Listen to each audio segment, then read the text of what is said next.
5 seconds. I am very happy to tell you the facts as to what we have done during the last 2 years. I believe, and there is no doubt, that what we have done during the last 2 years has been noticed by everyone in the world. It has been a great achievement which has been acknowledged as an achievement all over the world. The unity of the country has been safe, the integrity of the country has been maintained. The former Prime Minister was doing his best for the future of the country, for the image of the country here and in the world. He was acknowledged as one of the world leaders. We were all proud of him. We have done something for the people. It has been praised everywhere. There are still many things to be done. There is no question of becoming complacent or self satisfied. There is much more to be done, but we have laid the firm foundations for the economy to keep up. I am quite sure that it has already done so, and the unity of the country has been preserved and protected. Now, I would like to place before you a few facts which, as enlightened people, I would appeal to you to judge for yourself. You will have to see as to what kind of economy we have in this country. Our economy has been based on certain public sector undertakings for whom the government was funding the money from the taxes collected from the poor people of India. We wanted these industries to give us returns.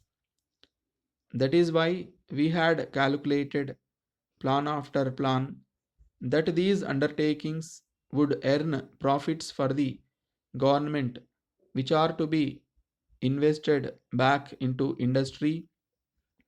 But this did not happen. We have spent crores during the last 40 years in the public sector. The public sector has done us a great service by creating the atmosphere necessary for industrialization. The basic industrial atmosphere has been created by the public sector, but it has undertaken too much and too many things have been taken on with the result that it suffered losses. Many of the undertakings could not show profits that were expected of them. Now, what do we do? We do not have the money to go on funding the public sector. We have to continue with the public sector where the private sector cannot come out except in very exceptional areas. In all other areas where the private sector can come, we have to see that it comes in a big way and open up the economy. We have to compare the other countries of the world. You cannot be an island by yourself. You have to be self reliant as far as possible, but at the same time, you must be able to compete with the other countries of the world and be in a position to take on the challenges as they present themselves. This cannot happen in a centralized economy. Therefore, it is necessary to open up the economy and become an integral part of the world economy. This we have tried to do. Now, I will take this opportunity to tell you about the development or the rural areas. You might have read in the newspapers that in the 8th 5-year plan we have made a big increase in the allocation for the development of the rural areas. The disparities between the rural and the urban areas have been steadily increasing rather dangerously in this country, and we should not allow this to happen. If it is not stopped, there will be a gulf, there will be opposition, there will be tension between the villages and the cities. This is already happening and we should stop it. If I may tell you, take the case of people coming to the cities from the villages to lead their lives. You are all aware as to what is there, and those who are already there feel that those who are coming from outside are taking away their livelihood. We have to be careful and at the same time conscious of it. Dear friend, I am in receipt of your letter and found to my surprise that I will be of some help to you with regard to the selection of personnel in your organization.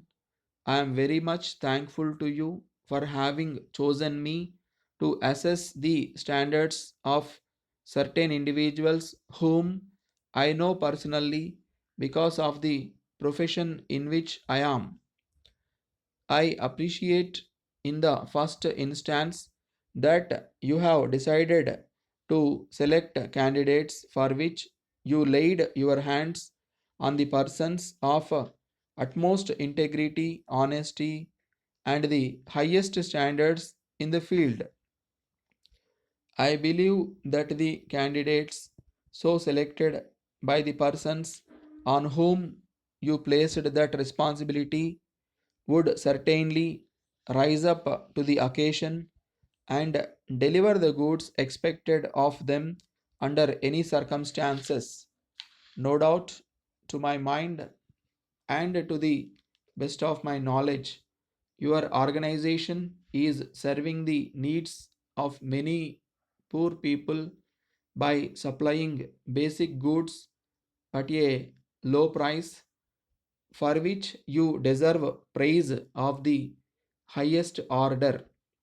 With regard to the basis on which the candidates should be selected, you must first of all convince yourself that I honestly and strictly follow the principles of sincerity, devotion, and determination in discharging the duties. Instead of specifying all these principles to you, it is enough for me to ensure that the candidates sponsored by me, after making them undergo the necessary process, would stand to your expectations in the final selection. I can assure you that you would appreciate that the performance of the candidates may place you in a fix as to who should be selected finally.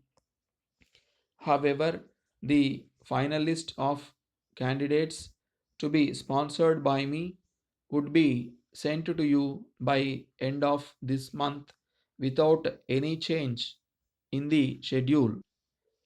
With the best wishes, yours sincerely.